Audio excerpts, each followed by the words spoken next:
Hi, friends. I realize this is not as great as sitting next to you reading on the carpet, but please join me on my carpet at home, and I'm going to read to you. Unfortunately, I did not think to grab picture books while I was at school, and now we can't get in the building. So I'm going to have to go pick up some picture books. So right now, all I have is a chapter book that I'm going to read to you. My goal is to read a chapter every day, and you can look back here on our YouTube channel every day. I'm not guaranteeing a time that I'm going to upload it, but check back every day just to see. And hopefully we'll have some picture books uploaded as well. We are also Sabrina's doing an experiment to see if she can get her video that she read uploaded to our class dojo and see if that's a good way for you guys to share your stories with each other. So I will let you know if that works or not. So I'm going to read this book called Hank Zipzer. We talked about how great this series is. This is a series by Henry Winkler. He played the Fonz on a show a long time ago. And this is written by him. It's called Hank Zipzer, the World's Greatest Unachiever.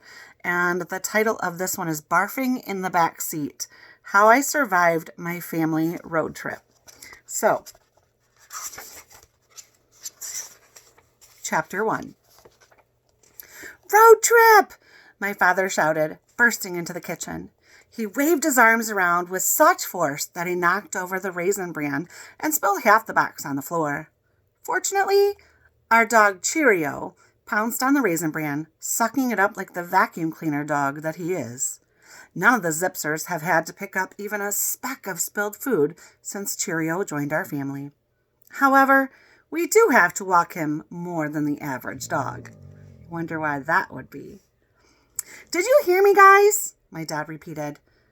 Like not hearing him was even a possibility. I've decided to take a road trip, and I'm ever excited. Am I ever excited? My mom, my sister, and I were sitting at the kitchen table, just finishing breakfast. My dad continued to flap his arms around like a happy chicken. This happy chicken behavior is not like my dad. He's more of an angry rooster type. Do we get to go too? I asked. What do you think? My sister Emily piped up. She likes to answer any question out there, whether or not it was intended for her. That's because she's a 4th grade know-it-all. Emily, I think it's a fair question, I said, answering her with my mouth full of half-chewed Raisin Bran with brown sugar. I made sure to leave my mouth open after I finished talking, just to give her a good shot of the yucky mess on my tongue. It's a ton of fun to gross her out first thing in the morning. How many of you are like that with your siblings? Honestly, Hank, she sighed, sounding like my teacher, Miss Adolph, which, trust me, is not a compliment. Do you think they're going to leave us at home with the TV remote and a stack of microwave fried chicken dinners? Emily, don't even say those words, my mom shuddered. Ugh, frozen dinners are full of additives like BHT and MSG and the rest of the alphabet that isn't good for you. Of course we're taking you guys, my dad said. The trip is planned for next week during your winter break. And guess where we're going? Here's a clue, he added without waiting for our answer. It's a fantastic amount of fun. Disney World, I shouted, doing a victory dance around the kitchen. But I never got farther than the dishwasher because my dad said, guess again. The Grand Canyon, I guessed next. Okay, so it doesn't have to have rides like Disney World, but you can ride a donkey down to the bottom. Robert did that last year with his mom, Emily said. Wait, did I hear her voice get all soft and gooey when she said Robert's name? Yes, I did. I'm telling you, no one but my totally weird sister could manage to get all soft and gooey over Robert Upchurch, the king of the 4th grade nose blowers. Did Robert and his mother have a good time? My mom asked as she got up to rinse a few remaining clods of granola off of her cereal dish. No Raisin Bran for her. She's definitely a homemade granola goop type of person. They did until Robert developed a nasty butt rash, Emily said. The trip got better when he figured out that if he put a washcloth in his pants, the donkey saddle wouldn't irritate his behind. Emily's skinny boyfriend using terry cloth to fight a rash on his bony butt is just not a picture I want living inside my brain. Unfortunately, it was already there. So I had to shake it loose as fast as I could, close my eyes, and fill my head with a picture of a pepperoni pizza. Yeah, that was better. The thought of a hot, sizzling slice of pepperoni pizza calms my brain every time. Will you guys stop all this yammering about the Grand Canyon, my dad said. We're not going there. Where we're going is even better. What could be better? A million places raced around in my mind. SeaWorld, Wild Gatorland, Baseball Hall of Fame. I'll give you another hint, Dad said. It's in North Carolina. Oh, Dad, you didn't, I screamed. You got us courtside seats at the University of North Carolina basketball game? You are the coolest. Go Tar Heels!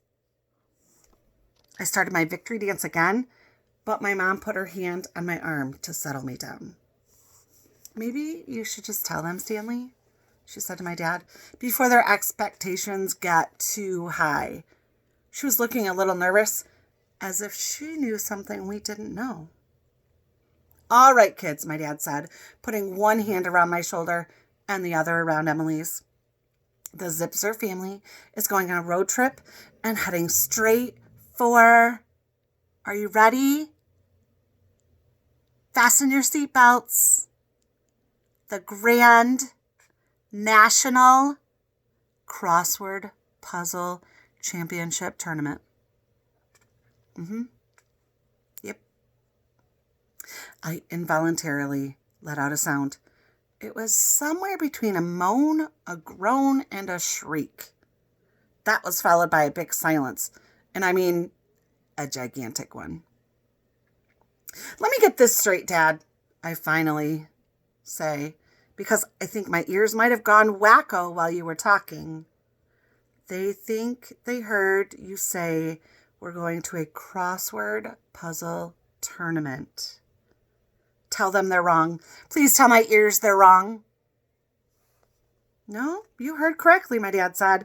Isn't it the most exciting idea? He looked like a 2-year-old who had just gobbled up a big chocolate birthday cake. He was smiling so big you could see his molars, and that's saying a lot for a guy who is not one of your world-class smilers. I tried to get my mouth to tell him how great it was, but it just wouldn't cooperate. No words came out. Even my brainiac sister Emily was shocked into disbelief.